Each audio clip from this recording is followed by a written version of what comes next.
O Hospital Espanhol, o único com atendimento exclusivo para a Covid no estado, vai ampliar o número de leitos a partir de amanhã para atender a demanda de pacientes que tem crescido desde o início de novembro. Mais de 60% das pessoas que estão internadas por Covid hoje são idosos com comorbidades e completaram o esquema vacinal. O único hospital exclusivo para atendimento de pacientes Covid na Bahia é o Espanhol. Atualmente, a unidade tem 220 leitos, 100 de UTI e 120 de enfermaria. Para dar conta do aumento da demanda por atendimento, mais 20 leitos de UTI serão abertos amanhã. Quem trabalha por aqui viu a quantidade de pacientes crescer desde a segunda semana de novembro. Thaisa é enfermeira e atua no Espanhol desde o início da pandemia. São aproximadamente 15 a 20 dias onde a gente teve uma mudança sensível do volume de pacientes que a gente recebe. Em relação ao agravamento, graças a Deus o agravamento tem sido menor, né? A gente pode considerar isso devido à vacinação.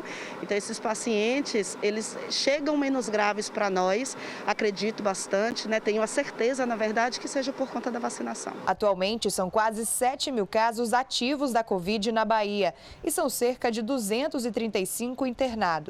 Cerca de 65% dos pacientes que estão em leitos Covid têm entre 61 e 79 anos. Além disso, a maior parte tem algum tipo de comorbidade. Muitas pessoas têm chegado até as UPAs por causa de outras doenças, como pressão alta e diabetes. Mas ao passarem pela triagem, fazem o teste de Covid e descobrem que estão com vírus. A partir deste momento, esses pacientes não podem mais ser regulados para um leito comum e precisam ser direcionados para unidades que atendem pacientes com Covid. A maioria dos pacientes que a gente tem recebido, eles têm chegado com sintomas leves a moderados. Alguns eles complicam aí ao longo do internamento, né? Como a gente falou anteriormente, muito por conta dessa associação de comorbidades que eles têm. Os pacientes que chegam mais graves para nós, né? Eles são positivos, mas normalmente chegam aí e agravam por outros motivos. Outro fator que tem sido decisivo para a complicação ou não da doença é a quantidade de doses da vacina contra a Covid que a pessoa tomou. A maioria dos pacientes internados em leitos clínicos não está com o esquema completo. E quem é a população que está sob risco? É quem não tem um esquema vacinal completo.